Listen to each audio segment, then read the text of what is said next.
In this question, we have a frisbee that's flying through the air while spinning. So it's a combination of translation and rotation. We're given the center of mass velocity and we're given the angular velocity, and we want the velocity of a particular point. Perhaps you're trying to catch it at that point. You want to know how hard you want to squeeze it.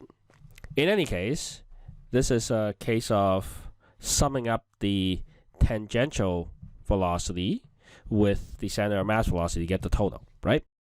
If we sketch out really quickly the general direction of these things, so the center of mass velocity has some positive I and negative j, so your VCM kind of looks like that.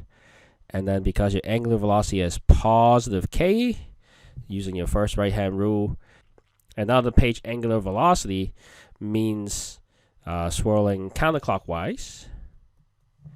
So therefore, at this point, the tangential velocity, or the velocity of point P relative to the center, would be sort of perpendicular and tangential somewhere towards that direction. That's your VP-CM.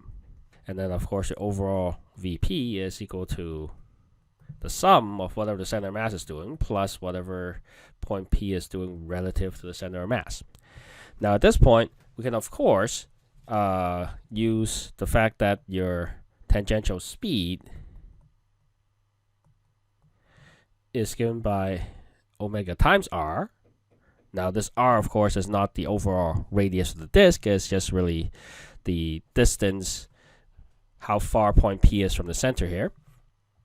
But seeing how we're given VCM and I and j already, we can be a little more direct and work out the direction and magnitude all at once using a cross product. So this is a different way we're using a cross product, and it's very handy because it automatically gives us the correct vector with direction that is perpendicular to the radius, which is tangential to the circular motion itself.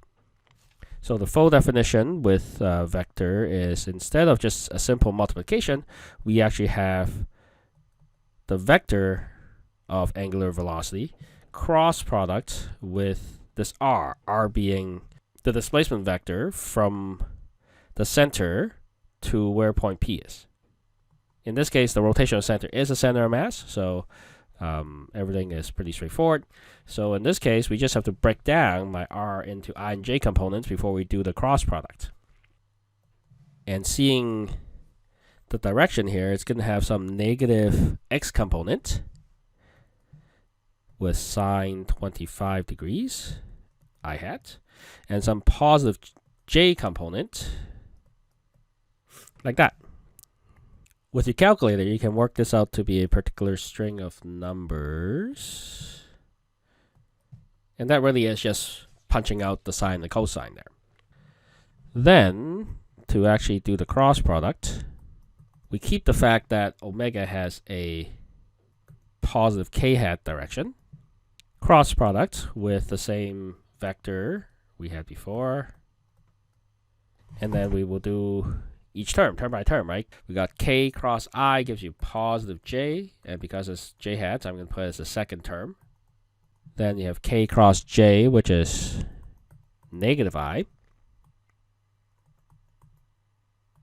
And the rest is calculator work. Once again, the unit, of course, radian doesn't matter, so it just becomes meters per second as you expect. Giving us something in both negative I hat and negative j hat, which is what we expect, right? Seeing the swirling direction and the direction of the where the point is. Then the last step is pretty trivial, just adding this tangential velocity into the center of mass velocity to get the total, giving us the final answer of something like that, right? And again, the rotational motion and the translational motion, they're pretty much independent of each other, so the final result could really be any number that turns out to be. In this case, it turns out to be some positive I and negative j. That's not super important. The super important thing here is that we're using cross product in a slightly different way to, again, generate for us a vector or tangential velocity that's automatically perpendicular to my r, which is what we want.